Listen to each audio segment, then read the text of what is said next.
So good afternoon. എന്ത് പറ്റിയടാ? Good afternoon. ആ, ഇതെപ്പോഴും ഇങ്ങനെ രണ്ടാമത് പറയിക്കേണ്ടി വരുന്നതാണ് ഞങ്ങളുടെ ഏറ്റവും വലിയ പരാജയം. എങ്ങനെ ഉണ്ടായിരുന്നു ഇന്റർവ്യൂ? കഴിഞ്ഞവരാർക്കെ നോക്കട്ടെ, കൈ ഉയർത്തിക്കേ. ആ, എങ്ങനെ ഉണ്ടായിരുന്നു ഇന്റർവ്യൂ? അപ്പോഴും ഇതിന്റെ അർത്ഥം പല രീതിയിൽ വരാം. നിനക്കൊക്കെ വെച്ചിട്ടുണ്ടടാ എന്നുള്ള സെൻസിൽ വരാം. ആ, ശരിയാക്കി തരാം, ഒരു കാലത്തും നന്നാവില്ല എന്നൊക്കെ ഉള്ള സെൻസിൽ. അങ്ങനെയാണോ? കൊള്ളായിരുന്നെങ്കിൽ അങ്ങനെ പറയാം. കൊള്ളായിരുന്നു, ശരി, നല്ല എക്സ്പീരിയൻസ് ആയിരുന്നു. ശരി, നിങ്ങൾക്ക് തരാവുന്നതിന്റെ പരമാവധി പ്രഷറാണ് ഞങ്ങളിപ്പോൾ തന്നിരിക്കുന്നത്. ഓക്കെ അല്ലേ? ഇത് കിട്ടിക്കഴിഞ്ഞാൽ പിന്നെ എന്തായിരിക്കും അടുത്തത്? കുറച്ചൊക്കെ സിമ്പിൾ ആവില്ലേ? നിങ്ങൾ മനസ്സിലാക്കേണ്ടത്, ഞാൻ പറഞ്ഞല്ലോ, അഡീഷണൽ ആയിട്ട് ഞങ്ങൾ എന്തെങ്കിലും ശൂന്യതയെന്ന് വരുത്തി ചോദിച്ചായിട്ടോ വല്ലതും തോന്നുന്നുണ്ടോ? അപ്പം നിങ്ങൾ മനസ്സിലാക്കേണ്ടത് എന്താ? നിങ്ങൾ ഈ കൊണ്ടുപോകുന്ന റെസ്യൂമി, ആക്ച്വലി ബയോഡാറ്റ എന്നൊരു വേർഡ് ഇല്ല, ബയോളജിക്കൽ ഡാറ്റയുടെ ഷോർട്ട് ഫോമാണ് ബയോഡാറ്റ. പിന്നെ നമ്മൾ അതിങ്ങനെ കണ്ടിന്യൂ ചെയ്ത് ഉപയോഗിക്കുന്നേ ഉള്ളൂ. നമുക്ക് രണ്ട് തരത്തിലെ പ്രൊഫൈലുള്ളൂ, അറിയാമല്ലോ. ഒന്ന് CV, കരിക്കുലം വെയിറ്റ്, മറ്റൊന്ന് റെസ്യൂമേയും. എന്താണ് വ്യത്യാസം തൽക്കാലം ഇപ്പം ഞാൻ പറഞ്ഞിരുന്നില്ല, എങ്കിലും നിങ്ങൾ മനസ്സിലാക്കുക. അപ്പം നമ്മൾ കയ്യിൽ കൊണ്ടുപോകുന്നത് എന്താണ്? ഈ ബയോഡാറ്റ. ആ ബയോഡാറ്റ വളരെ സിൻസിയർ ആയിട്ട്, വളരെ അസേർട്ടീവ് ആയിട്ട് നിങ്ങൾ എന്ത് ചെയ്യുക? ഫില്ല് ചെയ്യുക. ഓക്കെ അല്ലേ? ആ ഫില്ല് ചെയ്യുന്നത് പൂർണ്ണമായിട്ട് നിങ്ങളുടെ ഉത്തരവാദിത്തമാണ്.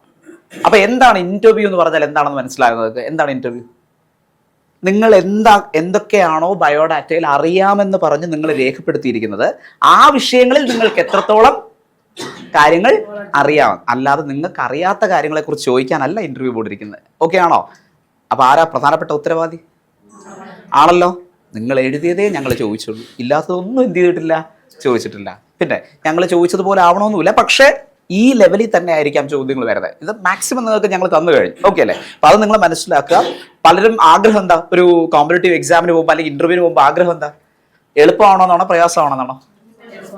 അത് തന്നെ തെറ്റായ ചിന്തയാണ്. എന്തെന്നറിയോ? ഈ എളുപ്പമാണോ ചിന്തിച്ചോട്ട് അവിടെ പോകുന്നു. എളുപ്പമാവണമെങ്കിൽ ഹാപ്പി അല്ലേ? വേറൊരു മറുവശം ടഫ് ആവാനും ചാൻസ് ഇല്ലേ? അപ്പൊ എന്തായിരിക്കും വികാരം? തീർന്നില്ലേ? ഒരു വികാരവും ഉണ്ടാവില്ല. സത്യം പറഞ്ഞു കഴിഞ്ഞാൽ തകർന്നിങ്ങി വരും അല്ലേ? തിരിച്ച് ചിന്തിക്ക്, ടഫായിരിക്കാനാണ് ചാൻസ് കൂടുതലെന്ന് പറഞ്ഞ് മനസ്സിൽ പറഞ്ഞ് ബോധ്യപ്പെടുത്തിട്ട് അങ്ങോട്ട് പോയിക്കേ. എന്റെ ചോദ്യം, ടഫാണെങ്കിൽ നിങ്ങൾക്ക് ഷോക്കൊന്നുമില്ലല്ലോ. ഇനി എളുപ്പമാണെങ്കിലോ? ചില്ലറ എനർജി ആയിരിക്കും നമുക്ക് അവിടെ കിട്ടുക. ദൈവമേ, ഇത്രയൊക്കെ നോക്കിയിട്ട് പോയിട്ടും ഇത്രയല്ലേ ചോദിച്ചുള്ളൂ അല്ലേ? അപ്പൊ ഇതല്ലേ കുറച്ചുകൂടെ ബെറ്റർ. അപ്പൊ ഒരു എക്സ്ട്രീം നിങ്ങൾ എന്ത് ചെയ്യുക? ചിന്തിക്കുക. എപ്പോഴും ആ ഒരു ലെവലിൽ ചിന്തിക്കുക. ഇനി ജനറലായിട്ട് അല്ലാതെ ഇന്റർവ്യൂ കഴിഞ്ഞ ആൾക്കാരോട് ഞങ്ങൾ പറഞ്ഞു, നിങ്ങളുടെയൊക്കെ ശബ്ദം പുറത്തേക്ക് കൊണ്ടുവരാൻ വേണ്ടി ഞങ്ങൾ തള്ളേണ്ട ആവശ്യകത ഉണ്ടായിരുന്നു. ബാക്കി അങ്ങനെ പുഷ് ചെയ്യേണ്ട ഒരു ആവശ്യം ഉണ്ടാവരുത്. നിങ്ങൾ എന്ത് ചെയ്യുക? ഇന്റർവ്യൂ ബോർഡിനെ കൊണ്ട് പറയിക്കുക, ഇത്രയും ശബ്ദം വേണ്ട കേട്ടോ എന്ന് പറയുന്നത്. ഇതങ്ങനെയല്ല. കേട്ടുകൂടാന്ന് പറഞ്ഞ് എന്ത് ചെയ്തുകൊണ്ടിരിക്കുകയായിരുന്നു? ഞങ്ങളിങ്ങനെ പറഞ്ഞുകൊണ്ടിരിക്കുകയായിരുന്നു നിങ്ങളോട്. ഓക്കെ അല്ലേ? നിങ്ങൾ കുറച്ചുകൂടെ സൗണ്ടിൽ ശബ്ദം കുറച്ച് പറയണമെന്ന് പറഞ്ഞിട്ട് ഡീൽ ചെയ്യണമെന്ന് പറഞ്ഞു. അതിന്റെ ആവശ്യം എന്താ? ഡോക്ടർമാരെക്കാൾ കൂടുതൽ ശബ്ദം ആർക്കാ വേണ്ടേ? എല്ലാം അറിയാം. പിന്നെ നഴ്സുമാർ ഇപ്പൊ തന്നെ പറഞ്ഞ ആ വികാരം ഉണ്ടല്ലോ, അതാ പറയരുത്. നഴ്സുമാർക്കാണ് അങ്ങനെയൊക്കെയാണോ പറയേണ്ടത്? ബോൾഡായിട്ട് പറയണ്ടേ? ബോൾഡായിട്ട് പറയണോ വേണ്ടയോ? ശരി.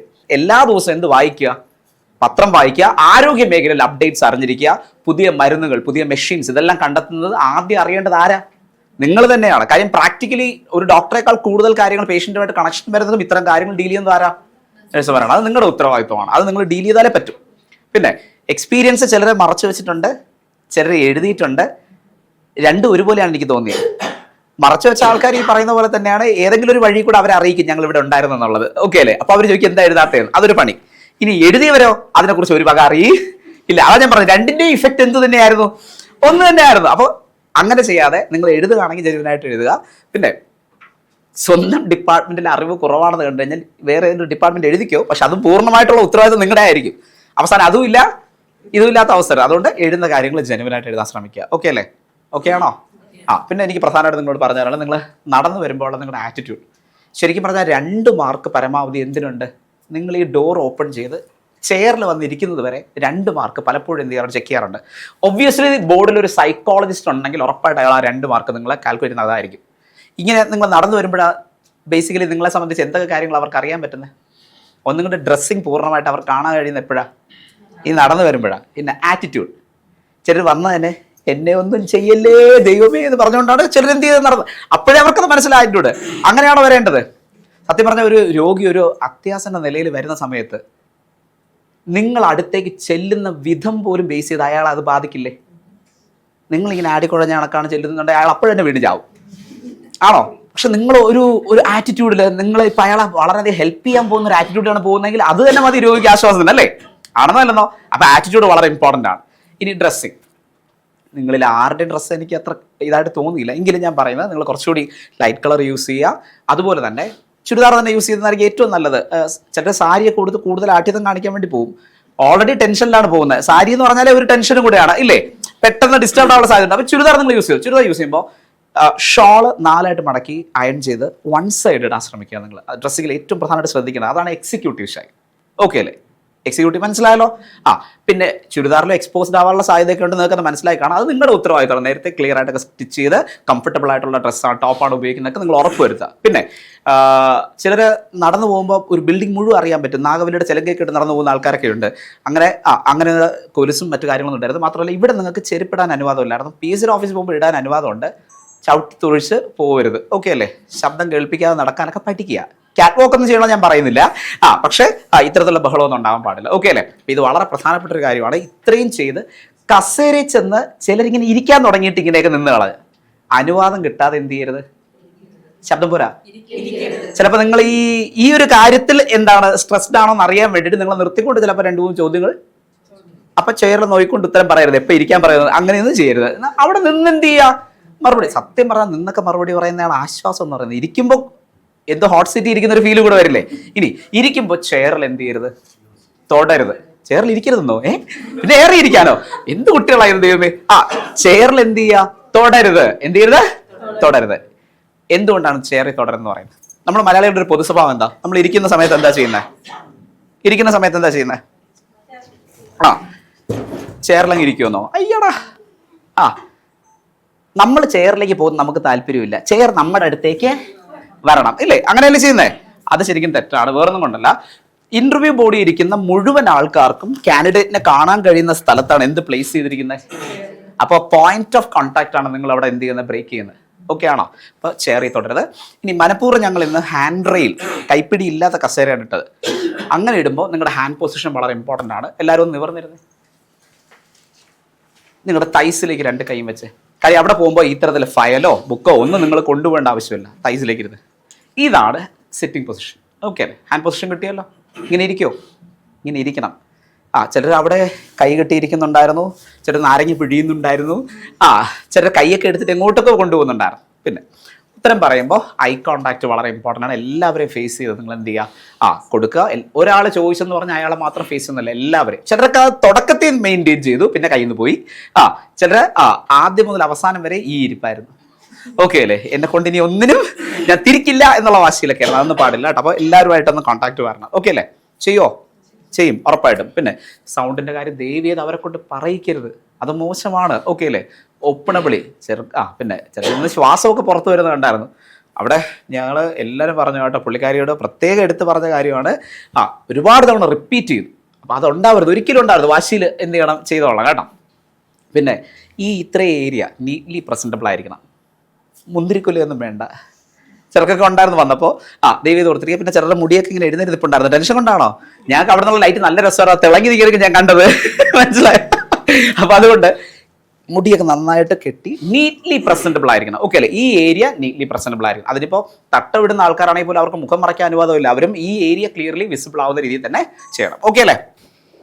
കുറച്ചുകൂടെ ഇൻഫർമേഷൻസ് ഷെയർ ചെയ്യാനായിട്ട് നമ്മുടെ കൂടെ സെൽവരാജ് സാറുണ്ട്. സാറ് PSC ബോർഡ് മെമ്പറായിരുന്നു. നേരത്തെ PSC ബോർഡ് അംഗമായിരുന്ന സാറാണ്. അപ്പോൾ സാറ് പല ഇൻ്റർവ്യൂസൊക്കെ കണ്ടക്ട് ചെയ്തിട്ടുണ്ട്. സാറിൻ്റെ എക്സ്പീരിയൻസ് ഷെയർ ചെയ്യും. നിങ്ങൾ എങ്ങനെയാണ് എക്സ്പീരിയൻസ് വേണ്ടി പ്രിപ്പയർ ആകേണ്ടത്, അതിൻ്റെ ഇമ്പോർട്ടൻസ് എന്താണ്, എന്തൊക്കെ കാര്യങ്ങൾ അവിടെ ശ്രദ്ധിക്കണം എന്നുള്ള കാര്യങ്ങളൊക്കെ വളരെ ഡീറ്റെയിൽ ആയിട്ട് സാർ പറഞ്ഞു തരും കേട്ടോ. അപ്പോൾ സാറിനെ ഞാൻ വെൽക്കം ചെയ്യും. നമ്മുടെ ഒരു മോക്ക് ഇൻ്റർവ്യൂവിനാണ് നിങ്ങൾ പങ്കെടുത്തത്. അതിൽ 3 പേര് ഞങ്ങളുടെ മുമ്പ് വന്നു. 3 പേരുടെയും മെത്തേഡ് ഓഫ് അപ്രോച്ചും എല്ലാം 3 രീതിയിലായിരുന്നു. കാരണം നമുക്കറിയാം, ഓരോരുത്തർ ഇൻ്റർവ്യൂ പങ്കെടുക്കുമ്പോഴും ഒരു വ്യത്യസ്തമായ രീതിയിലാണ്. അവിടേതായ ചില സ്റ്റൈലുണ്ട് അല്ലേ? ഇവിടെ ഇരിക്കുന്ന നിങ്ങൾ ഇത്രയും പേരും വ്യത്യസ്ത സ്റ്റൈലിൽ ഇൻ്റർവ്യൂവിൽ പങ്കെടുക്കുന്നത്. പക്ഷേ പൊതുവായ ചില കാര്യങ്ങൾ നമ്മൾ പാലിക്കണം. ഇൻ്റർവ്യൂ ബോർഡിൽ പോകുമ്പോൾ നമ്മുടെ മനസ്സെപ്പോഴും ആയിരിക്കുന്നത് നമ്മളെ ഉപദ്രവിക്കാനല്ല ഇൻ്റർവ്യൂ ബോർഡിൽ ആൾക്കാരിരിക്കുന്നത്, നമ്മൾക്കൊണ്ട് ഉത്തരം പറയിക്കാനാണ് അവരിയ്ക്കുന്നത്. നമുക്കെന്തറിയാം, അതിനെ വളരെ കോൺഫിഡൻ്റായി ചുരുങ്ങിയ വാക്കുകളിൽ വളരെ വ്യക്തമായി അവരോട് പറയണം. ഇപ്പം നിങ്ങൾ തെറ്റുമ്പോൾ സംസാരിച്ച സാറ് പറഞ്ഞാൽ അവിടെ ചെന്ന് സാറിൻ്റെ വേഷവിധാനമൊക്കെ പറഞ്ഞു. നമുക്ക് സ്ഥിരമുള്ള ഒരു പരിപാടിയാണ് പറയുമ്പോൾ ഇങ്ങനെ ചില പരിപാടികളുണ്ട്. ഒന്ന് രക്ഷയിലേക്ക് ഇതങ്ങനെ ഒരു പിടിയുണ്ട് അല്ലേ, ഒന്ന് അതിൽ പേന ഉണ്ടെങ്കിൽ ഇങ്ങനെ എടുത്തുകൊണ്ട് ഒരു 2 പേന ഒടിച്ചു തീർക്കും ആ സമയം കൊണ്ട്. ഇതെല്ലാം ബാഡ് ഹാബിറ്റാണ്. മിക്കവാറും PSC ഇൻ്റർവ്യൂ പോകുമ്പോഴേക്കും ആം ചെയറാണ് തരുന്നത് എങ്കിൽ നിങ്ങൾ കയ്യിൽ ചിലപ്പോൾ ഫയലുണ്ടാവും. ഫയൽ നേരെ മേശപ്പുറത്തങ്ങ് വയ്ക്കണം. നിങ്ങൾ നേരെ ഫ്രണ്ടിലെ മേശപ്പുറത്തങ്ങ് വയ്ക്കണം, ആർക്കും ശല്യം ഉണ്ടാകാത്ത രീതിയിൽ. എന്ത് ചെയ്യണം, നമ്മളെ ഹാൻഡ് റെസ്റ്റ് കൈ വെച്ചിട്ട് നമ്മുടെ ഇൻ്റർവ്യൂ ബോർഡ് മെമ്പേഴ്സിന് ആദ്യം സെൻട്രൽ ചെയർമാനായിരിക്കും ഇരിക്കുന്നത്. Is A PSC public service commission member, senior member ആയിരിക്കും. അടുത്ത ഒരാൾ കൂടി ചിലപ്പോൾ ഉണ്ടാകും, അത് സെക്കൻഡ് മെമ്പർ. പിന്നെ നിങ്ങൾ ഏത് ഡിപ്പാർട്ട്മെൻറ്റിലാണോ ഇൻ്റർവ്യൂവിന് പങ്കെടുക്കുന്നത് ആ ഡിപ്പാർട്ട്മെൻറ്റ് തലവൻ, he shall be A department nominee. പിന്നെ ഒരു സബ്ജക്റ്റ് എക്സ്പെർട്ട് ഉണ്ടാവും, നിങ്ങളുടെ മേഖലയിൽ പരിചയം അല്ലെങ്കിൽ സീനിയറായ ഒരു ഉദ്യോഗസ്ഥനായിരിക്കും ആകാം. എന്നാലും സബ്ജക്റ്റ് എക്സ്പെർട്ട് എന്ന് പറഞ്ഞ് വരുന്നതാണ്. ഇത് മിനിമം 4 പേരെങ്കിലും സാധാരണ, ചിലപ്പോൾ 3 പേരാകാൻ സാധ്യതയുണ്ട്. ഒരു മെമ്പറാകാം, ബാക്കി 2 പേരും മാറാതിരിക്കും. കേട്ടില്ല? അപ്പോൾ ഇവരിയ്ക്കുമ്പോൾ തന്നെ നമുക്ക് പേടി വരരുത്, ഞങ്ങൾ ആകെപ്പെടെ പ്രശ്നം ഉണ്ടാക്കാനാണ് ഇവർ വന്നിരിക്കുന്നതെന്നില്ല. നിങ്ങളെ കൊണ്ട് നിങ്ങൾക്ക് എന്തറിയാം, നിങ്ങൾ നന്നായിട്ട് പ്രസൻറ്റ് ചെയ്യുന്ന ആളുകൾക്ക് നല്ല മാർക്ക് തരാനാണ് ഇരിക്കുന്നത്. അവരോട് നിങ്ങൾ നേരത്തെ പരിചയമില്ല, നിങ്ങൾക്ക് അവരെയും പരിചയമില്ല. അതുകൊണ്ട് ആ പരിചയത്തിൻ്റെ ഒരു പ്രസക്തി അവിടെ ഇല്ല. നമുക്കെന്തറിയാമോ അത് എങ്ങനെയാണ് പ്രസൻറ്റ് ചെയ്യുന്നത്, അതാണ് ഇൻ്റർവ്യൂവിൻ്റെ പെർഫോമൻസിനെ കാണിക്കുന്നത്. മനസ്സിലായല്ലോ? ശരി. പിന്നെ ഏറ്റവും പ്രധാനം എന്ന് പറയുന്നത്, നേരത്തെ അവിടെ പറഞ്ഞു, നമ്മൾ രാവിലെയാണ് ഇൻ്റർവ്യൂവിൽ പങ്കെടുക്കാൻ പോകുന്നതെങ്കിൽ നേരത്തെ വിളിക്കുമ്പോൾ തന്നെ ശാന്തമായി വാതിൽ തുറക്കുന്നത് മുതൽ തിരിച്ച് വാതിൽ തുറന്ന് വെളിയിൽ ഇറങ്ങുന്നത് വരെയും നിങ്ങളുടെ പെർഫോമൻസ് അവിടെ ഇരിക്കുന്ന ചെയർമാൻ അല്ലെങ്കിൽ തൊട്ടടുത്ത ആൾ നോക്കിക്കൊണ്ടിരിക്കും, വാച്ച് ചെയ്യും. നേഴ്സാണെങ്കിൽ നേഴ്സിനെ കുറിച്ച്, നേഴ്സ് എങ്ങനെയായിരിക്കും കുറിച്ചുള്ള ഒരു ധാരണ അവർക്കുണ്ടാവും അല്ലേ? ആ ധാരണ അവർ ആരോടൊന്നും പറയത്തില്ല, നോക്കിക്കൊണ്ടിരിക്കും. അവിടെ അപ്രോച്ച്, നിങ്ങളുടെ പ്രസൻറ്റേഷൻ എന്താണ്, നിങ്ങളുടെ ആറ്റിറ്റ്യൂഡ് എന്താണ്, ഇതെന്ന് നോക്കിക്കൊണ്ടിരിക്കും. അപ്പോൾ നിങ്ങൾ കയറി വന്നു കഴിഞ്ഞാൽ ഗുഡ് മോർണിംഗ് പറയും, ഉച്ചശേഷം ഗുഡ് ആഫ്റ്റർനൂൺ സാർ എന്ന് പറയും, സാർസ് എന്ന് പറയും. ഒരാളല്ലല്ലോ അവിടെ ഇരിക്കും. അപ്പോൾ അതിൽ പ്ലീസ് ടേക്ക് യുവർ സീറ്റ് എന്ന് പറയും. അന്നേരം നേരെ ഒറ്റ വലിയ കസേര പറയുന്ന വലിച്ച് മുമ്പോട്ടിട്ടിരിക്കരുത്. എവിടെയാണ് കസേര ഇരിക്കുന്നത് അവിടെ ചെന്ന് ശാന്തമായിട്ട് അവിടെ ഇരുന്ന് ബുക്കും ഫ്രണ്ട് വെച്ച് ശാന്തമായി ഇരുന്ന് അവരോട് നോക്കിക്കൊണ്ടിരിക്കണം. നമ്മളെന്തോ അവർ ചോദിക്കും, നമ്മളത് വളരെ താല്പര്യത്തോടെ നോക്കിക്കൊണ്ടിരിക്കണം. മനസ്സിലായല്ലോ? അവിടെ വിഷമിച്ചോ, ഓവറായിട്ട് എക്സൈറ്റഡ് ആയോ ഒന്നിട്ട് സാധാരണ വളരെ പ്രസൻ്റായിട്ട് നമ്മൾ അങ്ങിരിക്കുക. സോ അവിടെ ആദ്യം ചോദിക്കുന്നത് നമ്മുടെ കൊടുത്ത ബയോഡാറ്റ ഫാം അല്ലേ, നമ്മളെ കുറിച്ചുള്ള ഒരു ബ്രീഫിംഗ് കൊടുത്തിരിക്കുമല്ലോ, അതൊന്നായിട്ട് വായിക്കും. പൂരിപ്പിക്കുമ്പോൾ പ്രത്യേകം ശ്രദ്ധിക്കേണ്ട ഒരു കാര്യം, നമുക്കറിയാത്ത ഒന്നും അവിടെ എഴുതി വയ്ക്കരുത്. അതിലെഴുതുന്ന ഓരോ അക്ഷരവും ഓരോ വാക്കും അവർ ചോദിച്ചാൽ എക്സ്പ്ലെയിൻ ചെയ്യണം. മനസ്സിലായില്ലേ? അതിന് വേണ്ടിയാണ് നമ്മൾ ആലോചിച്ച് പ്രിപ്പയർ. അല്ലാതെ പൂരിപ്പിക്കുമ്പോൾ ഒരാളിരിക്കുന്നത് നീ എന്താ അതിനെഴുതിയത്, അതിന് ഞാനിവിടെ എഴുതാം എന്ന് എഴുതി സഹ ഉദ്യോഗാർത്ഥിയുടെ അതുപോലെ കോപ്പി അടിച്ച് വയ്ക്കരുത്. നമുക്ക് നമ്മുടെ ഒരു ആൻസറുണ്ട് അല്ലേ? ഒരുപാട് നമ്മുടെ family details, education details, experience details, നമ്മുടെ അംബിഷൻ അല്ലേ, നമ്മുടെ വീക്ക്നെസ്, നമ്മുടെ സ്ട്രെങ്ത് അല്ലേ, ഇതൊക്കെയാണ് നമ്മൾ അവിടെ ചോദിക്കുന്നത്. അത് നമ്മുടെ മനസ്സിനകത്ത് അതൊരു അന്നേരം എഴുതുന്നതല്ല, നമുക്ക് സ്ഥിരമായിട്ട് നമ്മുടെ മനസ്സിനകത്ത് നമ്മെക്കുറിച്ചുള്ള കാര്യങ്ങളാണ് അല്ലേ. അത് നമ്മൾ വ്യക്തമായിട്ട് മറ്റുള്ളവർ വായിക്കത്തക്ക രീതിയിൽ എഴുതണം. അല്ലാതെ PSC നമ്മൾ എടുത്ത് വെച്ചുകൊണ്ട് ഇതെന്താണ് എഴുതിയിരിക്കുന്നത് എന്നിങ്ങോട്ട് അത് റീഡബിൾ ആയിട്ട് വേണം മറ്റെഴുതാൻ. അവരാദ്യം ബോർഡ് ചെയർമാൻ ചോദിക്കും, 1 by 1 ആയിട്ട് നമ്മളെ നീറ്റായിട്ട് ഒരു ടെൻഷനില്ലാതെ പറയണം. ടെൻഷൻ കാര്യമാണ് നമ്മുടെ കാര്യത്തിൽ ചോദിക്കുന്നത്, എവിടെ പഠിച്ചു, എന്തൊക്കെ എക്സ്പീരിയൻസ് ഉണ്ട്, അവിടെ എന്താണ് ചെയ്തത്, വീട്ടിൽ ആരൊക്കെയുണ്ട്, അച്ഛൻ, അമ്മ, മക്കൾ, അല്ലെങ്കിൽ ഹസ്ബൻഡ്, അല്ലെങ്കിൽ മറ്റേ കുട്ടികൾ, അവരെന്ത് ചെയ്യുന്നു, അവിടെ നിന്നല്ല ഇങ്ങനെയൊന്നും നമ്മൾ അതുകൊണ്ട് കൃത്യമായിട്ട് ഇത് പഠിച്ചു പോകണം. അങ്ങനെയല്ല, നമ്മൾ വ്യക്തമാണ് നമ്മളെക്കുറിച്ചുള്ള, അതാണ് നമ്മുടെ ബയോഡാറ്റ എന്ന് പറയുന്നത്, അതാണ് അറിയണം. ഓക്കെ, അത് പൂരിപ്പിച്ച്. രണ്ടാമത്, നമ്മൾ ഏത് പോസ്റ്റിനാണോ ഇൻ്റർവ്യൂവിന് പോകുന്നത് അതിൻ്റെ സബ്ജക്റ്റ് നമ്മൾ പഠിച്ചിരിക്കണം. ഒരുപാട് ഡീറ്റെയിൽഡ് പഠിച്ചില്ല എങ്കിലും, ഇപ്പം നേഴ്സ് എന്ന് പറഞ്ഞാൽ നിങ്ങൾ ഒത്തിരി അധികം പേപ്പർ പഠിച്ചിട്ടുണ്ട്. 4 വർഷമല്ലേ പഠിക്കണം അല്ലേ? 4 വർഷം ഒരുപാട് പേപ്പർ പഠിച്ചിട്ടുണ്ടായിരിക്കും. ഒരു പക്ഷേ ഞാൻ നേഴ്സല്ല, ഞാൻ കണക്കാക്കുന്നത് 40 പേപ്പർ പഠിച്ചാണ് ഉദ്ദേശം അല്ലേ. പ്രാക്ടിക്കലും തിയറിയും ഒക്കെ കൂടെ പഠിച്ചിരിക്കും. ഈ 40 പേപ്പറും പഠിച്ചുകൊണ്ട് ഇൻ്റർവ്യൂ ഇപ്പോൾ പങ്കെടുക്കാൻ പറ്റത്തില്ല. പക്ഷേ ഒരു നേഴ്സ് എന്ന നിലയിൽ ഡേ ടു ഡേ ലൈഫിൽ നമ്മൾ പാലിക്കേണ്ട കാര്യങ്ങൾ, അതിന് ആവശ്യമായ തിയറി, നോളജ് അല്ലേ, ഇത് നമ്മൾ അറിഞ്ഞിരിക്കണം നിർബന്ധമായിട്ട്. Hand wash, proper hand wash എന്ന് ചോദിച്ചു കഴിഞ്ഞാൽ നമ്മളല്ലേ സോപ്പും വെള്ളം വെച്ച് എപ്പോഴും കൈ കഴുകണമെന്ന് പറയാറില്ലേ അല്ലേ? എങ്ങനെയാണ് പ്രോപ്പർ ഹാൻഡ്, അത് കഴിയിപ്പിക്കും അല്ലേ? ഇങ്ങനെ കഴുകി ഞാൻ നേഴ്സൊന്നുമില്ല കേട്ടോ, ഇതെല്ലാം വളരെ കൃത്യമായിട്ട് എക്സ്പെർട്ട് നോക്കിക്കൊണ്ടിരിക്കും. എന്ന് പറഞ്ഞാൽ നമ്മൾ എന്ത് പഠിക്കുന്നു അത് വളരെ ക്ലിയറായിട്ട് പഠിക്കണം. അതാണ് ഏറ്റവും പ്രധാനപ്പെട്ട കാര്യം. മനസ്സിലായല്ലോ? ഇത് നമ്മൾ കൃത്യമായി സബ്ജക്റ്റ് പഠിക്കണം. ഞാൻ ഇടയ്ക്ക് ഒരാളിനോട് ഒന്നൊരു ക്വസ്റ്റ്യനൊക്കെ ചോദിച്ചിട്ടുണ്ട്. എന്നാലും ഇപ്പം പറയണത് ശരിയല്ല, എന്നാലും പറയണോ വേണ്ട. അപ്പോൾ വരുമ്പോഴേക്കും ചോദിച്ച കാര്യം ആണ്, മുമ്പ് ചോദിച്ചതാണ്. ഒരു അച്ഛൻ ഒരു മനുഷ്യൻ വളരെ വേദനിച്ച് കിടന്ന് വിളിക്കുകയാണ്, നിങ്ങൾക്ക് ഡ്യൂട്ടിക്ക് പോകാൻ കഴിഞ്ഞു സമയം, അടുത്തയാൾ വന്നില്ല. ഇയാൾ ആ പേരെടുത്ത് കിടക്കാൻ, അങ്ങ് വീട്ടിൽ ഭാര്യയും ഹസ്ബൻഡും ഉണ്ട്, മക്കളും ഉണ്ട്. കാരണം ഡ്യൂട്ടി കഴിഞ്ഞിട്ടാണ് ഓടി അങ്ങെത്താൻ. പക്ഷെ അടുത്തയാൾ വന്നുമില്ല. അപ്പോൾ വിട്ടിട്ട് പോകാനും പറ്റുന്നില്ല, മറ്റയാൾ വന്നുമില്ല. ഈ അവസ്ഥ നിങ്ങൾ എന്ത് ചെയ്യും? നിങ്ങളുടെ ഉത്തരം എന്താണ്? അയാൾ പറഞ്ഞതന്നെ, ഞാൻ അടുത്തയാൾ ഏൽപ്പിച്ചാൽ അങ്ങ് വീട്ടിൽ പോകും. അടുത്ത വേറൊരു ആളിനെ വിളിച്ചിട്ട്, അപ്പം പിന്നെ ആ ഉത്തരത്തിന് പ്രസക്തി മനസ്സിലായില്ല. അപ്പോൾ നമ്മൾ സിമ്പതിയെന്നോ എമ്പതിയെന്നോ കരുണയെന്നോ എന്നൊക്കെ പറയുന്ന വാക്കിൻ്റെ അർത്ഥം അവിടെ ആയോ?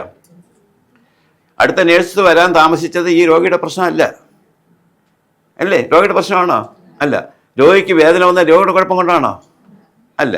അപ്പം അവിടെ നമ്മുടെ നേഴ്സ് എന്ന നിലയിൽ നമ്മുടെ മനസ്സ് തുറക്കുന്നത് അപ്പോഴാണ്. എന്താണ്? എൻ്റെ വീട്ടിലെ ഹസ്ബൻഡും മക്കളും സേഫായിട്ട് ഇരിപ്പുണ്ട്, അവർക്ക് എന്നെ കാണാനാണ് അത്യാവശ്യം. ഇവിടെ ഞാനിപ്പോൾ പോയാൽ ഈ രോഗിയുടെ അവസ്ഥ വളരെ ദയനീയമാണ്, ദയനീയമാണ്. അപ്പോഴത് എൻ്റെ ജോലി ഇവിടെ വേണം, അപ്പോൾ താമസം പ്രസൻസ് വേണം. ഇതൊരു സാധാരണ ഒരിക്കൽ ചോദിച്ച ചോദ്യത്തിന് കിട്ടിയ മറുപടിയും, പക്ഷേ ഞങ്ങൾ പിന്നെ ഡിസ്കസ് ചെയ്ത് നമുക്ക് കിട്ടിയ മറുപടി ഇതാണ്. മനസ്സിലായല്ലോ? അപ്പോൾ അത് കാര്യം. അപ്പോഴേ സബ്ജക്റ്റ് പഠിച്ചു പോകണം, അതെങ്ങനെ അപ്ലൈ എന്നുള്ളത് പഠിച്ചു പോകണം. പറയുന്നത് വളരെ ക്ലിയർ ആയിരിക്കണം, അതിനകത്ത് കൺഫ്യൂഷൻ വരരുത്. അതല്ലയോ ഇതല്ലയോ എന്നൊരു കൺഫ്യൂഷൻ അതിനകത്ത് ഉണ്ടാകും. എല്ലാ ചോദ്യം ഉത്തരം പറയാൻ ആർക്കും പറ്റില്ല. ഇപ്പം ഞാൻ എഞ്ചിനീയറിംഗ് കോളേജിലെ പ്രൊഫസറായിരുന്ന ആളാണ്. എന്നോട് എഞ്ചിനീയറിംഗ് സബ്ജക്റ്റ് ചോദിച്ചാൽ ഞാൻ എല്ലാം പറയില്ല. എനിക്ക് PhD ഉണ്ട്, പക്ഷെ എന്നെക്കാൾ നന്നായിട്ട് ഇപ്പോൾ ഞാൻ പഠിപ്പിച്ച കുട്ടി പറയും. ഞാൻ പറയാൻ പറ്റാത്ത ഉത്തരം ആ കുട്ടിയപ്പോൾ പറയാം. കാരണം ആ മേഖല അവൻ അപ്പോഴും നന്നായി എക്സ്പെർട്ടായിരിക്കും. ഞാൻ വർഷങ്ങൾക്ക് മുമ്പ് പഠിച്ചതാണ്. അപ്പം ചോദിക്കാം, PhD ഉള്ള സാറിന് എന്തുകൊണ്ട് പഠിപ്പിച്ച കുട്ടി പറഞ്ഞ ആൻസർ പറഞ്ഞുകൂടാന്ന് ചോദിക്കാം. അത് സാഹചര്യങ്ങൾ, അപ്പോഴത്തെ ഓർമ്മശക്തി, ഇതൊക്കെ സംഭവിക്കാം. അതുകൊണ്ട് ഇൻ്റർവ്യൂവിന് പോകുമ്പോഴും എല്ലാ ചോദ്യം ഉത്തരം പറയണമെന്ന് വാശി പിടിക്കേണ്ട അത്യാവശ്യമാണ്. അത് നടന്നു പോയില്ല എന്നെങ്കിൽ നമ്മൾ പെട്ടെന്ന് ഡൗൺ ആകാൻ പാടില്ല. അഥവാ ഓർമ്മ വന്നിട്ട് സാർ എനിക്ക് ഓർമ്മയില്ല, വിട്ടുപോയി, മറന്നുപോയി, അല്ലെങ്കിൽ ഞാൻ ആ ഭാഗം നോക്കിയില്ല. പക്ഷെ കള്ളം പറയരുത്, ഒരിക്കലും കള്ളം പറയാം. കാരണം ഞാനത് വായിച്ച് എന്താ പറയുക, വായിക്കാത്ത കാര്യം വായിച്ചെന്ന് പറയരുത്. അതാണ് നമ്മളെക്കാൾ ബുദ്ധിമാന്മാരാണ് അവിടെ ഇരിക്കുന്ന ബോർഡ് മെമ്പേഴ്സ് ആണെന്നുള്ളത് ചെറിയൊരു അറിവ് നമുക്കുണ്ടായാൽ ക്ലിയർ പറയാം. അവർക്കറിയാം ഇത് ശരി, ഇയാൾ പഠിച്ചില്ല, അല്ലെങ്കിൽ നോക്കിയിട്ടില്ല, സമയം കിട്ടിയിട്ടില്ല, അതൊക്കെ സ്വാഭാവികമായിട്ട് സംഭവിക്കാം. പിന്നെ നമ്മൾ എന്താണോ ആയിരുന്നത്, ചില ആൾക്കാരോട് വർക്ക് ചെയ്തിട്ടാണ് എന്ത് ചെയ്ത് ഇപ്പോൾ PSC പരീക്ഷ എഴുതി അടുത്ത് ഇൻ്റർവ്യൂവിന് പോകുന്നു. അപ്പോൾ ചോദിക്കും, നിങ്ങൾ കാലകാലം എന്ത് ചെയ്തു? അത് ഇന്ന ഹോസ്പിറ്റലിൽ ഇന്ന ഡിപ്പാർട്ട്മെൻറ്റിൽ ഇന്ന ജോലി ചെയ്തു. അപ്പോൾ ചോദിക്കുന്നത്, നിങ്ങൾ അവിടെ എന്താണ് ചെയ്തത്? അന്നേരം ഈ ഒരു ലേമാൻ പറയുന്നത് പോലെ പറയരുത്. ഞാൻ ഇപ്പോൾ ഒരാളോട് ചോദിച്ചു, ഇവിടെ എന്തോ ഇത് നേഴ്സ് വർക്ക് ചെയ്തു, എന്താണ് വർക്ക് ചെയ്ത് ചോദിച്ചപ്പോൾ അത് അങ്ങനെ ചെയ്യും, ഇങ്ങനെ ചെയ്യും, അങ്ങനെ ചെയ്യും, അതല്ല അവിടെ പ്രതീക്ഷിക്കുന്നത്. ഞാൻ കാൻഡിഡേറ്റ്, ഞാൻ ഇന്നലെ വരെ ഇന്ന ഹോസ്പിറ്റലിൽ നേഴ്സായി വർക്ക് ചെയ്തപ്പോൾ ഞാൻ അവിടെ എന്താണ് ഏത് പൊസിഷനിലായിരുന്നു, എന്തൊക്കെ വർക്ക് അവിടെ ചെയ്തു, അതാണ് ചോദിക്കുന്നത്. നമ്മുടെ ഇൻവോൾവ്മെൻറ്റ് എത്രയും ഉണ്ടായിരുന്നു. ഇൻവോൾവ്മെൻറ്റ് ഉള്ളവരെ ഉത്തരം പറയാൻ പറ്റൂ അല്ലേ? നമ്മളൊരു ആക്ടിവിറ്റിയിൽ നമ്മൾ പൂർണ്ണമായി ബന്ധപ്പെട്ടാൽ മാത്രമേ നമുക്കതിനെക്കുറിച്ച് പറയാൻ പറ്റും. അത് വ്യക്തമായി കോൺഫിഡൻ്റ് ആയിട്ട് പോകണം. തിരിച്ച് നമ്മൾ ഏത് പ്രത്യേക പോസ്റ്റിലേക്കാണ് ഇൻ്റർവ്യൂവിന് പോകുന്നത് അല്ലേ? ഇപ്പോൾ നിങ്ങൾ ഗവൺമെൻറ് ഹോസ്പിറ്റലിൽ നേഴ്സായിട്ടാണ് പോകുന്നത്. നിങ്ങൾക്ക് നിയമനം കിട്ടിക്കഴിഞ്ഞില്ല, പക്ഷേ നിങ്ങൾ അറിഞ്ഞിരിക്കണം, ഇൻ കേസ് ജോലി കിട്ടിയാൽ ഞാൻ എന്തൊക്കെ ജോലിയാണ് ചെയ്യേണ്ടി വരുന്നത്, ഡ്യൂട്ടീസ്. ആ പ്രപ്പോസ്ഡ് പോസ്റ്റിൻ്റെ ഡ്യൂട്ടീസ് എന്തൊക്കെ ആയിരിക്കണം?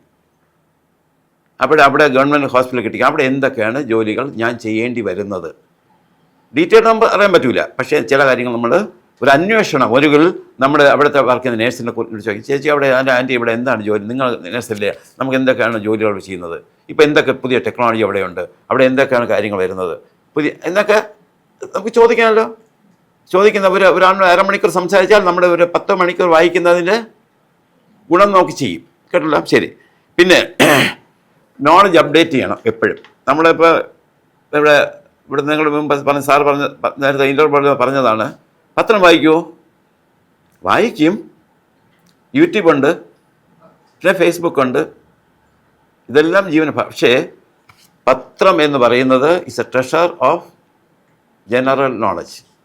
അപ്ഡേറ്റ് ഓരോ ദിവസവും. ചിലപ്പോൾ നിങ്ങൾ ഇന്നലെ പോണ ദിവസമായിരിക്കും എവിടെയെങ്കിലും ഒരിടത്ത് പകർച്ചവ്യാധി പിടിച്ചത്. ചോദിക്കും, ഇന്ന് എവിടെയെങ്കിലും കമ്മ്യൂണിക്കബിൾ ഡിസീസ് ഉണ്ടോ? അല്ല സാറേ, ഞാൻ പത്രം വായിക്കാറില്ല, ഈ സമയം കിട്ടാറില്ല, കുഞ്ഞിനെ നോക്കാറുള്ള സമയം കിട്ടാറില്ല. ഇതൊന്നും അവിടുത്തെ ആൻസർ അല്ല. എന്ന് പറഞ്ഞാൽ നമ്മൾ എല്ലാ ദിവസവും എണീറ്റാൽ പത്രം പ്രത്യേകിച്ച് നിങ്ങളുടെ മേഖലയിലുള്ള വാർത്തയെങ്കിലും വായിച്ചിരിക്കണം.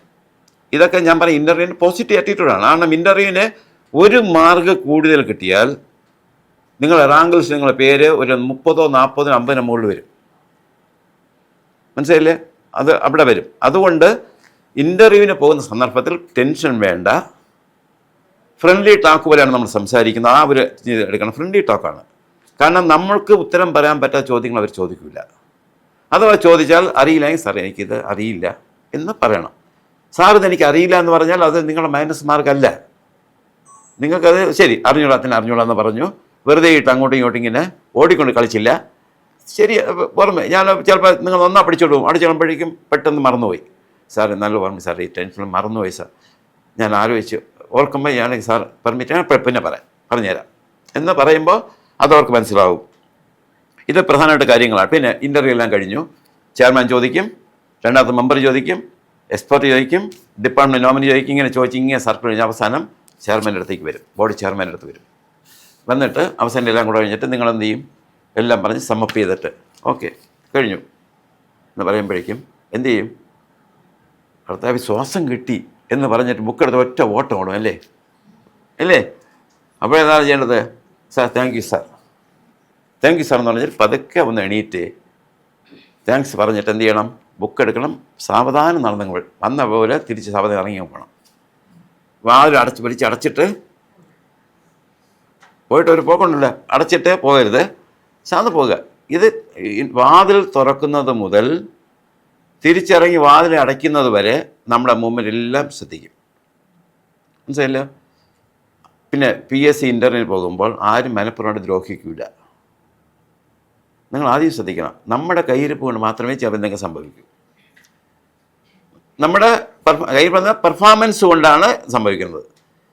അറിയാവുന്ന കാര്യം പറയാതിരിക്കുക, അലക്ഷ്യമായി ഫോം പൂരിപ്പിക്കുക, അലക്ഷ്യമായി ആൻസർ പറയുക, പിന്നെ ഈ അനാവശ്യമായ ഈ സിഗ്നലുണ്ടല്ലോ, മുഖത്തൊക്കെ കാണിക്കുക. വീട്ടിൽ ക്ലാസ് മുറി ഇരിക്കുമ്പോൾ നമ്മളങ്ങനെ കാണിക്കും.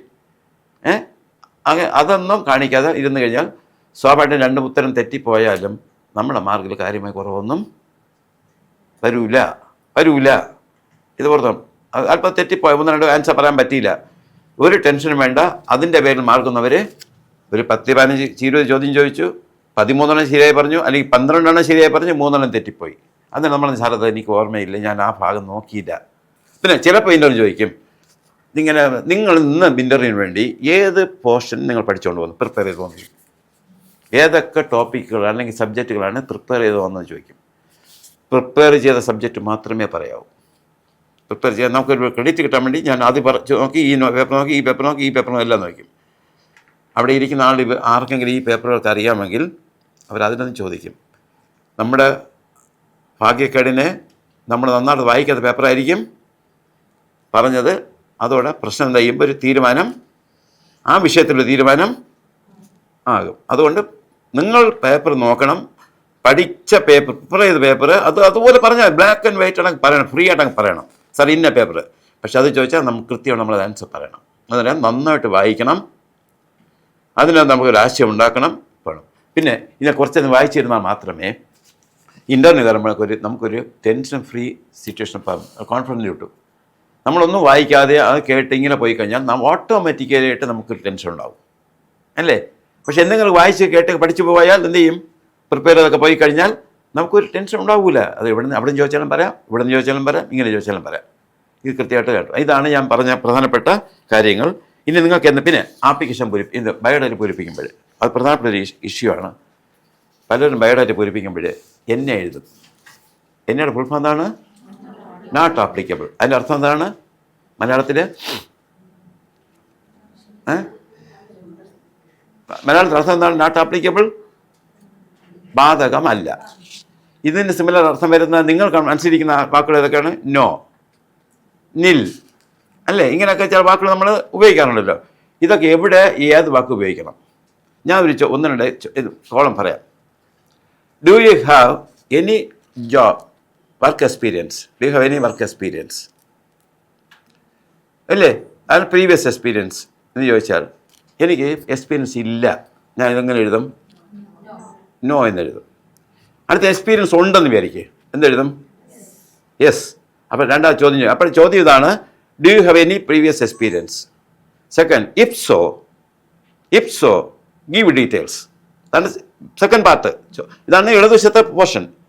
വലതുവശം നിങ്ങൾ എഴുതുന്നു. ആദ്യത്തെ ക്വസ്റ്റ്യൻ ആൻസർ എഴുതുന്നു, do you have any work experience? Yes എന്നെഴുതി. അപ്പോൾ രണ്ടാമത് ഇഫ് സോ ഗീവ് ഡീറ്റെയിൽസ്. അപ്പോൾ എന്തെഴുതും? ഡെസിഗ്നേഷൻ എഴുതും, എക്സ്പീരിയൻസ് എന്ന് പറയും, സാലറി ഉണ്ടെങ്കിൽ സാലറി എഴുതും, മറ്റെന്തെങ്കിലും ഉണ്ടെങ്കിൽ സ്ഥാപനത്തിൻ്റെ പേര്, അങ്ങനെ എന്തൊക്കെ നമ്മൾ എഴുതും. ഇതേ ക്വസ്റ്റ്യൻ തന്നെ രണ്ടാമത്, do you have any previous experience? ഉത്തരം no. If so give details എന്തെഴുതും? ഇഫ് സോ ഗീവ് ഡീറ്റെയിൽസ് എന്ന് ചോദിച്ചെന്ന് പറയും നോട്ട് ആപ്ലിക്കബിൾ. എന്താണ് ജോലിയില്ലാത്ത ആളിന് പിന്നെ ഡീറ്റെയിൽസ് എഴുതാൻ പറ്റും? അത് ബാധകമല്ല. ഇവിടെ പലരും എഴുതുന്നത് എന്താണെന്ന് അറിയാമോ? എന്താണ്? Do you have any previous experience എന്ന് ചോദിച്ചാൽ not applicable. Achievements in sports not applicable. അതിൻ്റെ അർത്ഥം എന്താണ്? അച്ചീവ്മെൻറ്റ്സ് ഇൻ സ്പോർട്സ് എന്ന് പറഞ്ഞാൽ എനിക്ക് ബാധകമല്ല എന്ന് പറഞ്ഞാൽ എന്നെപ്പോലത്തെ ആൾക്കാരെ സ്പോർട്സിന് എടുക്കാൻ പാടില്ല എന്നാണ് പറഞ്ഞിരിക്കുന്നത്. ഓടാൻ പാടില്ല, ചാടാൻ പാടില്ല എന്നാൽ എനിക്ക് ബാധകമല്ല, അല്ലേ? മറ്റേത് ആർ യു മാരീഡ് എന്ന് ചോദിച്ചാൽ എന്താ പറയും? No. Name of your spouse എന്തെഴുതും? യെസ് എന്നെഴുതുമോ? Not applicable. Are you married? Yes. Name of your spouse പേരെഴുതും. അപ്പോഴേ നോട്ട് ആപ്ലിക്കബിൾ സാധാരണ രീതിയിൽ ഫസ്റ്റ് ആൻസറായിട്ട് വരില്ല. പിന്നെ ഒരു കാലം പോലും ഇങ്ങനെ വരച്ചു വിടരുത്. PSCയുടെ ബയോഡാറ്റ ഫോം ഫില്ലപ്പ് ചെയ്യുമ്പോൾ ഒരു കോളത്തിന് ചോദ്യത്തിന് ഒരു ഉത്തരം എഴുതിയിരിക്കണം. അത് യെസ് ആണെങ്കിൽ യെസ്, നോ ആണെങ്കിൽ നോ. ചിലപ്പോൾ നോയ്ക്ക് വരച്ചപ്പോൾ ആൾക്കാർ നില്ലെഴുതും. ചില ആൾക്കാർ ഫില്ലപ്പ് ചെയ്യാൻ വിടരുത്. ഇതാണ് പ്രധാനമായിട്ട് ഫില്ലപ്പ് ചെയ്യുമ്പോൾ പ്രത്യേകം ശ്രദ്ധിക്കേണ്ട കാര്യം. പൂരിപ്പിക്കുന്നത് മറ്റുള്ള വായിക്കത്തക്ക രീതിയിൽ വേണം പൂരിപ്പിക്കും. ഇനി വേറെ എന്തെങ്കിലും സംശയം ഉണ്ടെങ്കിൽ ചോദിക്കുക. നിങ്ങൾക്ക് വരുന്ന സംശയം, ഇത് എൻ്റെ മനസ്സിൽ തോന്നിയ ഒരു ആശയം പറഞ്ഞു തന്നേ ഉള്ളൂ ഇൻ്റർവ്യൂവിൻ്റെ ബേസിൽ. ഇനി വേറെ എന്തെങ്കിലും സംശയങ്ങളുണ്ടെങ്കിൽ പറയണം. അപ്പോൾ നമ്മൾ കയറി നിൽക്കുന്നു, അപ്പോഴവരാരും നമ്മൾ ശ്രദ്ധിക്കുന്നില്ല. മേ കമിൻ സാർ എന്ന് ചോദിക്കാം. മറ്റേ അവരിങ്ങനെ പ്രതീക്ഷിച്ച് നമ്മൾ കാത്തിരിക്കുകയാണ്. തുറക്കുമ്പോൾ കാണുന്നു യെസ് എന്ന് പറയുമ്പോൾ പറഞ്ഞ് ഗുഡ് മോർണിംഗ് സാർ എന്നിരിക്കാം. മനസ്സിലായി? നമ്മളിപ്പം കയറി പോകുമ്പോഴേ അവർ 4 പേര് സംസാരിച്ചുകൊണ്ടിരിക്കുകയാണ്. അപ്പോൾ നമ്മൾ കാത്തിരിക്കുന്നു, അവർ മൈൻഡ് ചെയ്യുന്നില്ല. അപ്പോൾ മേ കമിൻ സാർ എന്ന് ചോദിക്കാം. ശരി, oh yes come, yes good morning sir, നിങ്ങൾക്ക് കയറിയിരിക്കാം കേട്ടോ. സാഹചര്യം അനുസരിച്ചാണ്. ശരി, നിങ്ങളുടെ സ്ട്രെങ്ത്, നിങ്ങളുടെ വീക്ക്നെസ്, അത് പ്രത്യേകം ശ്രദ്ധിക്കുന്ന കാര്യം. അവർ ചോദിക്കുന്നത് നിങ്ങളുടെ സ്ട്രെങ്താണ്. ഇപ്പം ഞാനിപ്പം മെഡിക്കൽ ഫീൽഡിലെ ആളല്ല, ഞാനൊരു എഞ്ചിനീയറിംഗ് മേഖല ആളാണ്. എഞ്ചിനീയറിംഗ് പോസ്റ്റിനാണ് ഞാൻ അപേക്ഷിക്കാൻ പോകുന്നത്, ഇൻ്റർവ്യൂ പോകുന്നതാണ്, അല്ലേ? നിങ്ങൾ മെഡിക്കൽ ഫീൽഡാണ്. അപ്പം നിങ്ങൾ മെഡിക്കൽ ഫീൽഡിൽ നിങ്ങളുടെ സ്ട്രെങ്ത്, നിങ്ങൾ ഈ വേറൊരു പോസ്റ്റിന് അപേക്ഷിക്കാൻ പോകില്ലല്ലോ. പിന്നെ പൊതുവായി നിങ്ങൾ വ്യക്തിപരമായ ചില സ്ട്രെങ്ത് കാണും, നിങ്ങൾക്ക് ചില വീക്ക്നെസ് കാണും. ഇപ്പോൾ സ്ട്രെങ്ത് എന്ന് പറഞ്ഞാൽ നമുക്കിപ്പോൾ നിങ്ങളിപ്പോൾ BSc നഴ്സിംഗ് പഠിക്കുന്നു. അവിടെ നമ്മളെന്താണ്, നമുക്ക് സബ്ജക്റ്റ് നന്നായിട്ട് അറിയാം, വർക്ക് ചെയ്യാനുള്ള കഴിവുണ്ട്, പ്രസൻറ്റേഷൻ കഴിവുണ്ട്, അല്ലേ? തന്നില്ല, നമുക്ക് ആൾക്കാരുമായി യോജിച്ച് അവർ രോഗിയുടെ കാര്യങ്ങളുമായിട്ട് വളരെ ക്ഷമയോടെ കേൾക്കാനുള്ള കഴിവുണ്ട്. ഇതൊക്കെ നമ്മുടെ സ്ട്രെങ്താണ്. അടുത്ത് മറ്റുള്ള ജീവനക്കാരെ കൂടെ യോജിപ്പിച്ച് അവർ വിശ്വാസത്തിൽ ചെയ്യാനുള്ള കഴിവുണ്ട്, അല്ലേ? പിന്നെ നിങ്ങൾക്ക് ഡിജിറ്റൽ അല്ലെങ്കിൽ കമ്പ്യൂട്ടർ നോളജ് ഉണ്ട്, ഒരുപാട് റെക്കോർഡ്സ് തയ്യാറാക്കുന്നുണ്ട്, മെഡിക്കൽ റെക്കോർഡ്സ് തയ്യാറാക്കേണ്ടി വരുമല്ലോ. ഇതെല്ലാം നമ്മുടെ സ്ട്രെങ്താണ്. ഡിഗ്രി ഉണ്ട്, അറിവുണ്ട്, അതിനകത്തുണ്ട്. പിന്നെ അതുപോലെ തന്നെ ഇത്തി കാര്യങ്ങൾക്ക് ചില വീക്ക്നെസ് വരും. കാരണം വീക്ക്നെസ്സും ചെന്ന് എടുക്കേണ്ടത് നമ്മുടെ ഒരു ഗോളുണ്ട്, ലക്ഷ്യമുണ്ട്. നമുക്ക് ലക്ഷ്യം നേടാൻ വേണ്ടി നമ്മൾ അക്വയർ എന്നാണ് നമ്മൾ സ്ട്രെങ്ത്. നമ്മൾ എന്തൊക്കെ അതിനുവേണ്ടി നമ്മൾ നേഴ്സാകണം. നേഴ്സാകാൻ വേണ്ടി നമ്മൾ എന്തൊക്കെ നമ്മൾ ചെയ്യുന്നു അതൊക്കെ നമ്മൾ സ്ട്രെങ്താണ്, നേടിയെടുക്കുന്നതെല്ലാം അല്ലേ. ഒരു MSc ഡിസ്റ്റിങ്ഷൻ പാസ്സായ BSc ഡിസ്റ്റിങ്ഷൻ പാസ്സായെന്നാൽ നമ്മുടെ സ്ട്രെങ്താണ് അല്ലേ. അടുത്ത് നമുക്ക് പ്രോപ്പർ എക്സ്പീരിയൻസ് ഉള്ളത് നമ്മുടെ സ്ട്രെങ്താണ് അല്ലേ. തിരിച്ച് മറ്റുള്ളവർക്ക് വേണ്ടി മറ്റുള്ളവർ കാണാൻ അവർക്ക് പ്രോപ്പർ ട്രീറ്റ്മെൻറ്റ് കൊടുക്കാൻ പറ്റുന്നത് നമ്മുടെ സ്ട്രെങ്താണ് ഇല്ലേ. അടുത്ത് ഇതെല്ലാം റെക്കോർഡ്സ് കീപ്പ് ചെയ്യാൻ വേണ്ടി നമുക്ക് എന്താ പറയുക സോഫ്റ്റ്വെയർ എക്സ്പീരിയൻസ് ഉള്ളത് നമ്മുടെ സ്ട്രെങ്താണ് അല്ലേ. അത് വേറെ അവകാശപ്പെടാൻ പറ്റില്ല. വീക്ക്നെസ് എന്താണ്? ഈ ലക്ഷ്യം നേടിയെടുക്കാൻ വേണ്ടി ഇതൊക്കെ ഉണ്ടെങ്കിലും ചില കുറവുകൾ നമുക്കുണ്ട്. ഒരു പക്ഷേ നമ്മുടെ കമ്മ്യൂണിക്കേഷൻ സ്കില്ലായിരിക്കും. ആശയങ്ങൾ പറഞ്ഞ് പതിപ്പിക്കാൻ നമുക്ക് കുറവാണ്. ചിലപ്പോൾ ഭാഷാ ദാരിദ്ര്യമായിരിക്കും. എന്താണ് നമ്മൾ ഇംഗ്ലീഷ് മീഡിയം പഠിച്ചു വരുന്നു, നമുക്ക് ഇംഗ്ലീഷ് നല്ല നോളജ് ഉണ്ട്, അത് നമുക്ക് ഇതാണ് നമ്മുടെ സ്ട്രെങ്താണ്. ഫ്ലുവൻസി ഇൻ ഇംഗ്ലീഷ് നമ്മുടെ സ്ട്രെങ്താണ്, അത് മറ്റാരും നേടി നമ്മളെടുത്ത്. പക്ഷേ ഒരു എന്താ പറയുക നാട്ടിൻ പ്രദേശത്ത് പോയി വർക്ക് ചെയ്യുമ്പോൾ അവിടെ മലയാളികൾ അല്ലെങ്കിൽ പാവപ്പെട്ട വിദ്യാഭ്യാസം കുറഞ്ഞവരല്ലേ, അവർക്ക് നമ്മൾ ഇത് ചെയ്തു കൊടുക്കാൻ, അതായത് ഒരു പക്ഷേ കമ്മ്യൂണിക്കേഷൻ അവിടെ വരുമ്പോഴേക്കും ചെറിയൊരു വീക്ക്നെസ്. പക്ഷേ അത് ഈ വീക്ക്നെസ് നമുക്ക് ഇമ്പ്രൂവ് ചെയ്യാൻ പറ്റും. വീക്ക്നെസ് സ്ഥിരമായ വീക്ക്നെസ് അല്ല, തിരിച്ച് സോഫ്റ്റ്വെയർ എക്സ്പീരിയൻസ് നമുക്ക് കുറവാണ്. വീക്ക് നമുക്ക് എന്ത് ചെയ്യാം, സ്ട്രെങ്തൻ ചെയ്യാൻ പറ്റും. അപ്പം അങ്ങനെ നമുക്ക് വ്യക്തിപരമായി ഉള്ള കുറവുകൾ നമുക്ക് ബോധ്യപ്പെടുന്നതാണ് നമ്മുടെ വീക്ക്നെസ് ബോധ്യപ്പെടുമ്പോൾ നമ്മൾ എന്ത് ചെയ്യും, അതിനെ പരിഹരിച്ച് അത് നമ്മൾ സ്ട്രെങ്തായിട്ട് മാറ്റാൻ ശ്രമിക്കും. നിങ്ങൾ SWOT അനാലിസിസ് കേട്ടുള്ള SWOT SWOT അല്ലേ. ഇത് ഒന്നൊരു സ്ട്രെങ്ത്, അത് വീക്ക്നെസ്, മറ്റൊന്ന് ഓപ്പർച്യൂണിറ്റീസ്, മറ്റൊന്ന് ത്രെഡ്സ്, അത് വേറെ കാര്യം. ഇത് രണ്ടും നമുക്ക് നോക്കാം. നമ്മൾ തീരുമാനിച്ചെടുക്കണം. നമ്മൾ ഇപ്പോൾ ആസ് ഇറ്റ് ഈസ് നമുക്ക് എന്തൊക്കെ കഴിവുകൾ ഉണ്ട്, നമുക്കുണ്ടെന്ന് പറയാണ്ട് എന്തൊക്കെയുണ്ട്, നമുക്ക് കുറവ് എന്ന് പറയുന്നത് എന്തൊക്കെയുണ്ട്. ആ കുറവുകൾ പിന്നെ ഇത് എന്നാണ് ഭാഷ കുറവുകൾ നിറവുകളാക്കാൻ വേണ്ടി നമ്മൾ എന്ത് ചെയ്യും, മനഃപൂർവ്വമായി പ്രാക്ടീസ് ചെയ്യും. കുറവിനെ വീക്ക്നെസ്സിനെ സ്ട്രെങ്താക്കണം. മനസ്സിലായില്ല? ശരി. വേറെ ചിലപ്പോൾ ഹോം മേക്കർ എന്ന് എഴുതും, പിന്നെ ഇതൊക്കെ എഴുതും. പിന്നെ ഹോബി ഇതിനിടയ്ക്ക് ഒരാൾ എഴുതി ഹോബീസ് കുക്കിംഗ് എന്ന് എഴുതി. പക്ഷേ അതൊക്കെ വെറുതെ എഴുതുമ്പോഴേ ഡിഷിൻ്റെ പേരും അത് പ്രിപ്പറേഷൻ പറഞ്ഞു കൊടുക്കാനും പഠിച്ചുകൊള്ളണം. ഞാൻ ഞാൻ എൻ്റെ ഒരു ഹണ്ണി എക്സ്പീരിയൻസ് പറയാം. വലിയ കാര്യമായിട്ട് തോന്നുന്നു, സാറ് ഞാൻ വലിയ കുക്കിംഗ് ആണെന്ന് പറഞ്ഞു. അപ്പം ഞാൻ ചോദിച്ച് 1 ലിറ്റർ പാലിൽ എത്ര ചായ ഉണ്ടാക്കാം? ഞങ്ങൾ എത്ര പേര് ഒരു ഗസ്റ്റ് നിങ്ങൾ വീട്ടിൽ വരുന്നു, 1 ലിറ്റർ പാലിൽ എത്ര ചായ ഉണ്ടാക്കാം? സാർ 4 ചായ ഉണ്ടാക്കാം.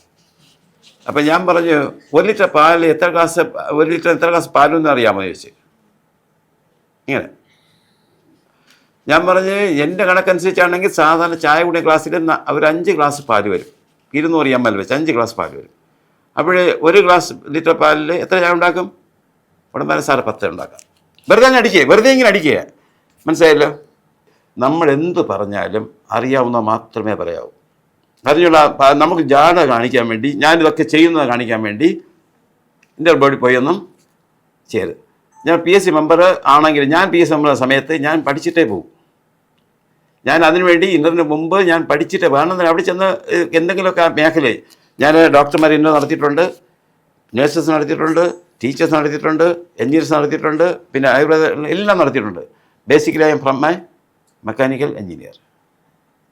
പക്ഷേ വരുന്നവർ പ്രിപ്പയർ ചെയ്ത് തരും. പക്ഷേ ഇത്രയും വലിയ ഡീപ്പായിട്ട് പ്രിപ്പയർ ചെയ്യില്ലതിലേക്ക്. പക്ഷെ പൊതുവായിട്ടും ജനറലായിട്ട് കാര്യങ്ങൾ പ്രിപ്പയർ. അതുകൊണ്ട് നമ്മൾ പേടിക്കരുത്. നമ്മൾ പഠിച്ചു പോവുക, അറിയാമെന്ന് പറയുക, അറിഞ്ഞ കാര്യങ്ങളൊന്നും എഴുതി പറഞ്ഞ് തിരുത്താനായിട്ട് പോകരുത്. ഇൻ്റർവ്യൂ ഇടുന്ന ഒരു മാർഗം എന്ന് പറയുന്നത് is A valuable one. Return പരീക്ഷയിൽ മാർക്ക് പ്ലസ് ഇൻ്റർവ്യൂ മാർക്കാണ്.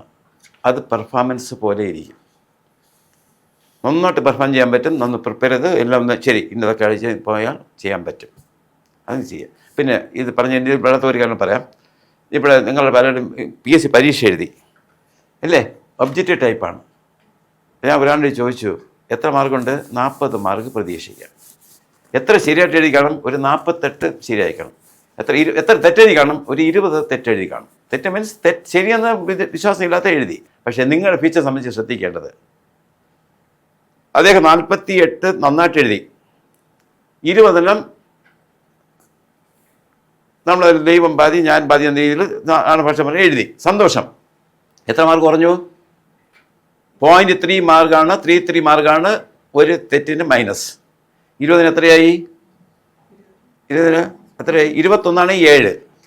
20 ആകുമ്പോൾ 6.66. ഇപ്പോൾ 48-ൽ 6.6 കുറഞ്ഞപ്പോൾ എന്ത് ചെയ്തു? നേരെ താഴെ വന്നു. പക്ഷെ അത് എഴുതാറുണ്ടെങ്കിലോ 48 നിൽക്കുമായിരുന്നു. ഒരു പക്ഷേ നമ്മൾ ഉദ്ദേശിച്ചതിനേക്കാളും ഒരു 50, 60, 70 മുകളിൽ റാങ്ക് വരുമായിരുന്നു. അതുകൊണ്ട് ഈ PSC പരീക്ഷ, അടുത്ത PSC പരീക്ഷ ആയാലും നമുക്ക് എഴുതാൻ പറ്റും മാത്രമേ നമുക്ക് 50 എഴുതാൻ പറ്റും. 50 എഴുതിയാൽ മതി. അതിനപ്പുറത്ത് എഴുതരുത്. ശരിയാണെങ്കിൽ ചിലപ്പോൾ കിട്ടുമായിരിക്കാം. തെറ്റെന്ന് സംശയം ഉണ്ടെങ്കിൽ എഴുതരുത്. അത് മാക്സിമം നന്നായിട്ട് പരീക്ഷ എഴുതുക കേട്ടോ. ഇത് പ്രത്യേകം പറഞ്ഞാൽ മൈനസ് മാർക്കുള്ള സ്ഥലങ്ങളിൽ ഒരിക്കലും തെറ്റെന്ന് തോന്നുന്ന ആൻസറൊന്നും എഴുതരുത്. ഓക്കെ അല്ലേ? എങ്ങനെയാണ് ഇൻ്റർവ്യൂ, എന്തൊക്കെയാണ് നമ്മൾ തയ്യാറാകേണ്ടതെന്ന് കിട്ടിയിട്ടുണ്ടാവും. സോ ഇപ്പം ഏകദേശം ഒരു കോൺഫിഡൻ്റ് ആയല്ലോ അല്ലേ? അപ്പോൾ നന്നായിട്ട് ഇനി നമ്മുടെ ഭാഗമൊക്കെ ഏകദേശം കംപ്ലീറ്റ് ആവുകയാണ്. ഇനി നിങ്ങൾ സ്വന്തമായിട്ട് തന്നെ ബയോഡേറ്റ ഫില്ല് ചെയ്യുന്ന കാര്യം നോക്കുക, നന്നായിട്ട് ഫില്ല് ചെയ്യുക. പിന്നെ പോകുമ്പോൾ ഇൻ്റർവ്യൂവിന് ഏതൊക്കെ ക്വസ്റ്റ്യൻസ് നമ്മൾ CV വെച്ച് തന്നെ നിങ്ങൾ നോക്കിയാൽ മതി. ഒന്ന് ഒരു കാമായിട്ട് ഒരു ഓപ്പൺ മൈൻഡായിട്ട് ഇരുന്നിട്ട് CV വായിക്കുമ്പോൾ തന്നെ നമുക്ക് കിട്ടും നമ്മൾ ഏരിയ ഓഫ് വർക്ക് ഏതാണ്, അതിൽ നിന്നൊക്കെ അങ്ങനെയൊക്കെ ക്വസ്റ്റ്യൻസ് ആയിരിക്കും എന്നുള്ളതൊക്കെ ഒരു ഐഡിയ കിട്ടും. സോ അങ്ങനെ സ്വന്തമായിട്ട് പ്രിപ്പയർ ചെയ്യുക. പിന്നെ ഒരു സെൽഫ് ഇൻട്രൊഡക്ഷൻ സ്വന്തമായിട്ട് തന്നെ പറഞ്ഞ് ഒന്ന് ശീലിക്കുക. ഒരു മിററിൻ്റെ മുന്നേ ഒന്ന് പറഞ്ഞ് ശീലിച്ചാൽ മതി കേട്ടോ. ഇതൊക്കെ ചെയ്യുവാണെങ്കിൽ നിങ്ങൾക്ക് നന്നായിട്ട് പെർഫോം ചെയ്യാൻ പറ്റും. എല്ലാവർക്കും നന്നായിട്ട് ഇൻ്റർവ്യൂ പെർഫോം ചെയ്യാൻ പറ്റട്ടെ കേട്ടോ. എല്ലാവർക്കും ഓൾ ദി ബെസ്റ്റ്. നമ്മുടെ എല്ലാവിധ പ്രാർത്ഥനകളും നിങ്ങളോടൊപ്പം എപ്പോഴും ഉണ്ടാവും കേട്ടോ. എല്ലാവർക്കും ഓൾ ദി ബെസ്റ്റ്.